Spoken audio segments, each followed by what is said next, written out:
More than a year and a half ago, I took a half dozen of BeamNG's default fictional brand muscle cars and with the help of a couple mods from the in-game repository, turned them into several thousand horsepower, twin turbo charged quarter-mile monsters. When the smoke cleared, it was the unlikely Gavril Bluebuck emerging as not only the quickest turbocharged car on the channel, but as the quickest door slammer on the channel period after a 5.559 257 mile per hour pass down the West Coast Strip. Just 1 month ago, that record would finally fall when, working off of more than a year's worth of better understanding the cars and the setups, I brought my supercharged Outlaws back to the same slightly improved West Coast Strip, now known as Alder drag strip, and smashed that record with 3 different cars before the day was done, with the ETK I-Series topping the list after a 5.471 277 mile per hour pass. That record would last less than 2 weeks, when, again here at Alder Drag Strip, an updated and retuned twin-turbo Bruckell Bastion would lay down a 5.469 second, 283 mile per hour pass to reclaim the door slammer channel record for the twin-turbo charged combinations. Hello everybody, welcome to the new and improved Alder Drag Strip on BeamNG.drive's West Coast USA. As you may have already seen, happy but not entirely satisfied with the recent upgrades we've been given to the track by the devs, I've set about essentially rebuilding the entire facility and bringing it up to more professional and realistic standards physically and visually. If you want a more complete tour, I made a short preview video you can go check out. For those interested, I will have it uploaded sometime on the morning of the 16th. Once I've uploaded it, you'll be able to find the link for that in the community section here on the channel.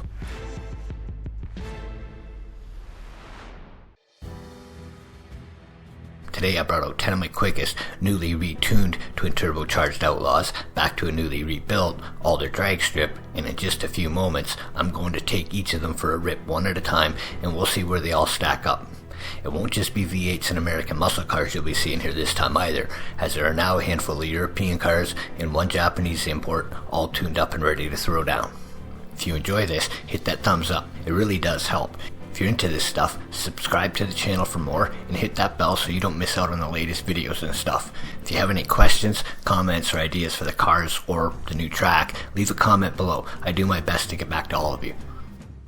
With all of that out of the way, I'll just switch to my announcer voice and we'll get into the action. Testing. Is this on? Well, there are a couple good examples of Italian-inspired sports cars in the game BeamNG. This is not one of them. A brand new build for the channel. Our first car out tonight is the nice car little one, which, if you don't speak Italian, is English for Autobello Piccolina. In a recent episode, I drove a completely unmodded version of this car into the 730s at just over 200 miles per hour. My goal for this version, with the help of some mods, better parts, and more power, is to get into the 6s. As I'm finding out though, that's a lot easier said than done.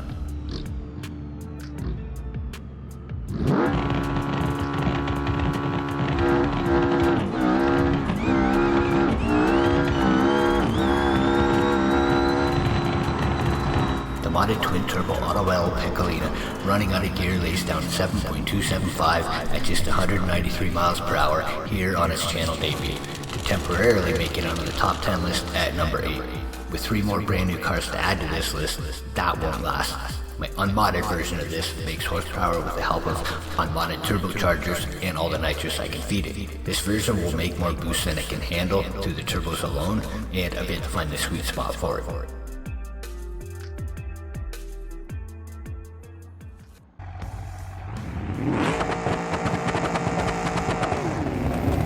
Down some rubber, the electric chair is sometimes a safer place to be than behind the wheel of one of these. This is the Burnside Special Twin Turbo Edition. Well, I have been able to make passes deep into the 5-second zone in other versions of this car. Each one is a different beast unto itself, and this particular beast has been hiding in the garage for the past year and a half. It has been tuned up for this one though. If I can make it all the way to the finish line, it can lay down a number.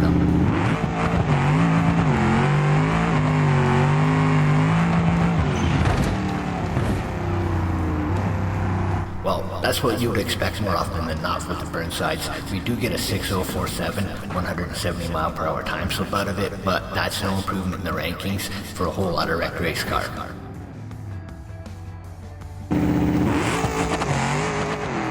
It was on a decent pass for the first 660 feet. Once it starts moving around, it's kind of game over.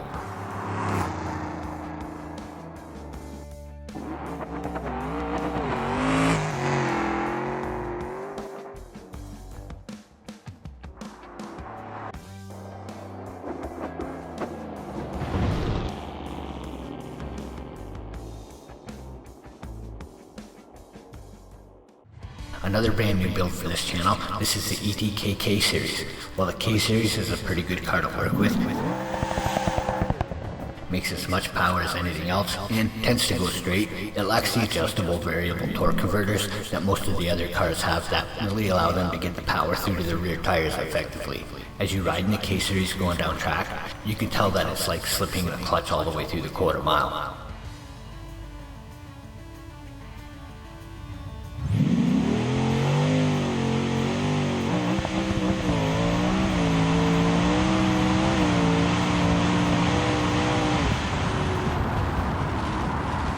Twin Turbo K-Series gives us our first 5 of the night on a 5.879 249 mile per hour pass, claiming a spot on the list at number 5 for now.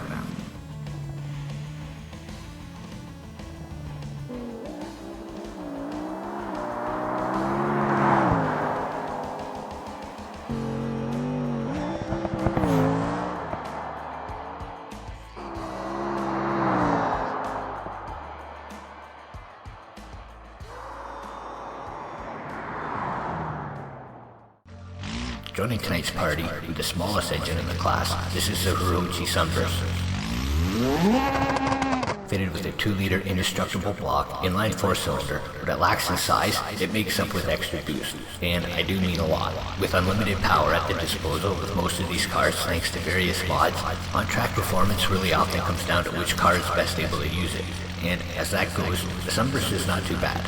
When it's pointed straight, it tends to stay straight, and the same can't be said for all other cars.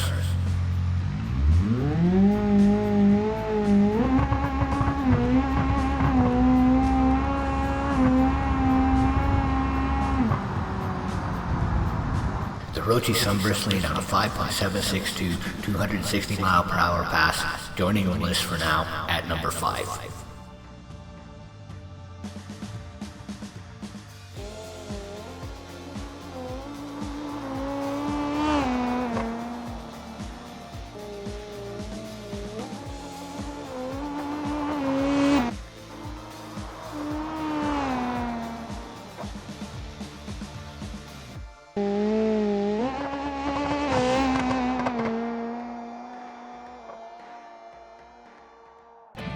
Coming out next is the Gavril Grand Marshal. This is another car that's been sitting for a year and a half. Unlike the Burnside we seen earlier, with the Grand Marshal, we got a car that mostly goes down the racetrack when we need it to. So, with a year's worth of additional experience going into the new tune-up, expect to see this car improve on its previous best of 594 a lot.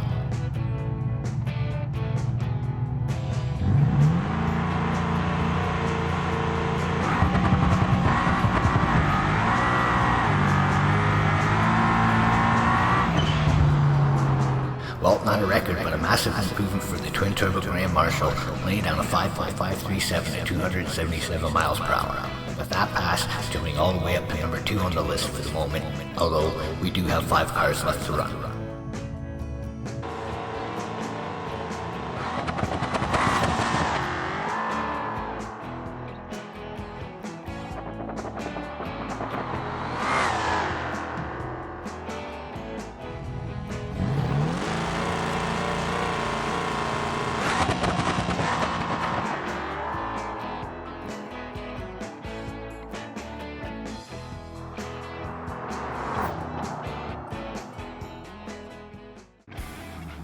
Car I've nicknamed Barney, and one that I always enjoy driving, this is the Gavril Barstow.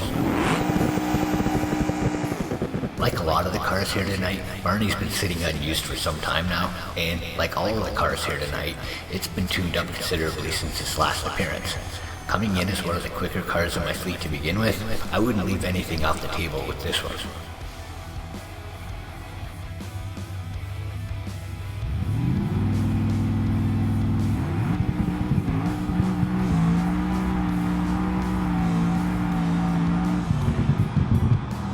Barstow lays down a 5.477 at 276 miles per hour.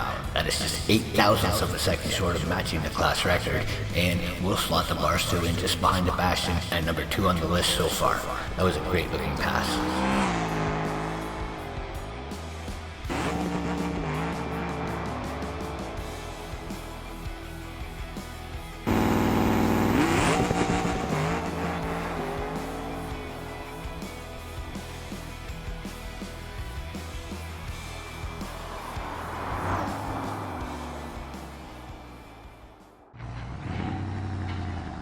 Up until just 1 month ago, this was the quickest door slammer on the channel.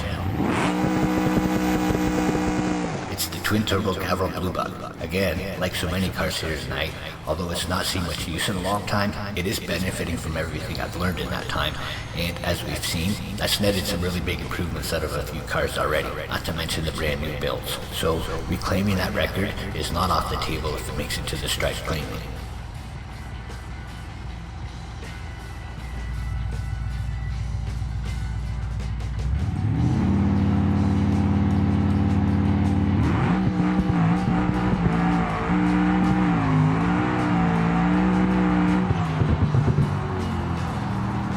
A 5.497 271 mile per hour run from the Twin Turbo Bluebug won't steal the record back, but it will place it number 3 on the list for now, with 3 cars left to run.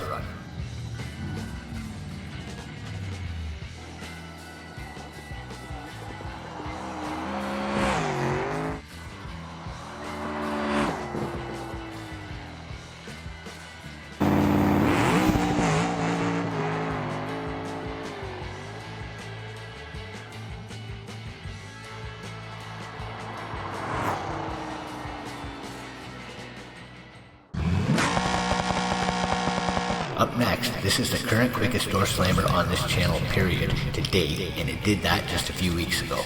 It's the Burnside Special. Since making that pass, I have been able to smooth a couple things out a bit with this car, so buckle up for this one, it could be quick.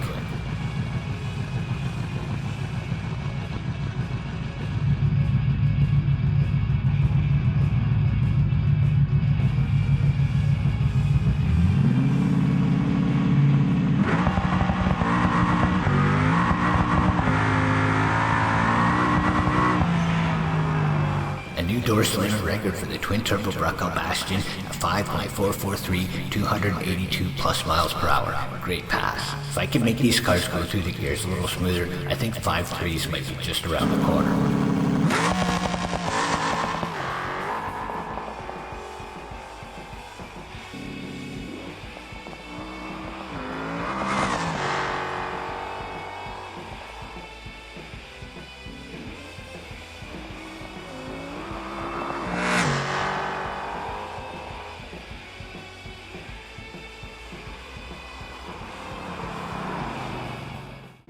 The second last car of the night, and the 4th new build that we've seen here this evening, this is the ETK I-Series.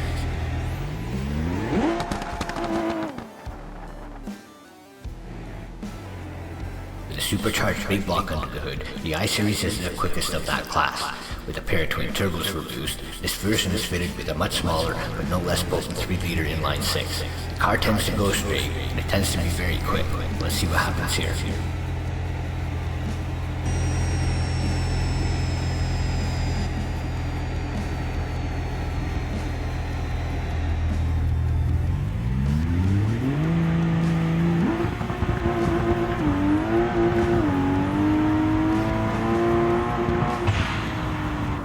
The ETK I-Series lays down a record-tying 5.443 second blast, but will concede the top spot on the list to the faster Burnside Bastion. The I-Series running only 271 miles per hour to the Bastion's faster 282 mile per hour and change.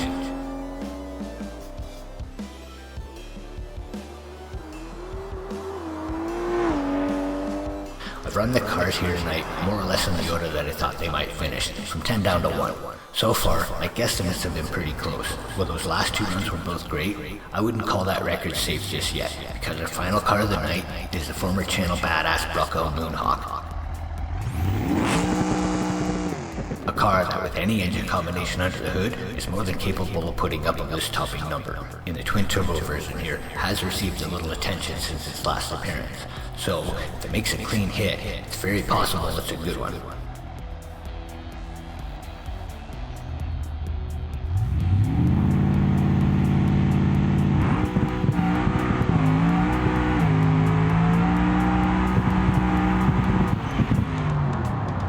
Comes up just a little bit short, running a 5.495 at only 258 miles per hour, and will end the night number 4 on our list of the quickest twin turbo outlaws. Comparing time slips with a pair of 544s by the Bastion in the I-Series, you can see the Moonhawk was actually best of the night, up to half track, and had a very good chance of ending the evening as king of the door slammers. Watching the replay, it's pretty clear where it went wrong, as the car would go into some rather aggressive tire shape in high gear.